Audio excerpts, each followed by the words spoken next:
কি দেখাবো আজকে আপনাদের? এইখানে হচ্ছে পররাষ্ট্র মন্ত্রণালয় এবং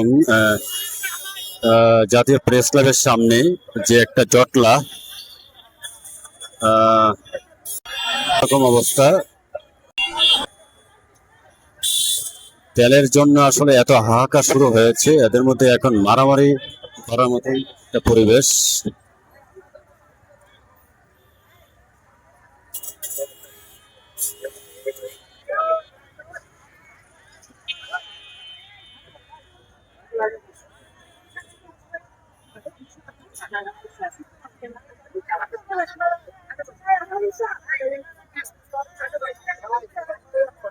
মাথা গরম অবস্থা সবাই, কে কার আগে যাবে এই অবস্থার মধ্যে আছে সবাই। আসলে কি করবে এইটা?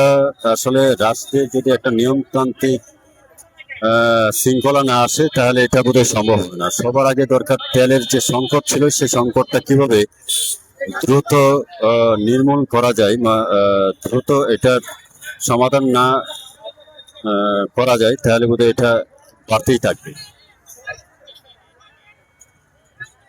এইখান থেকে পাম্প কিন্তু অনেক দূরে, এখান থেকে তেল নিতে পাম্পে যেতে অন্তত মিনিমাম আরো 2 ঘন্টার কাজ।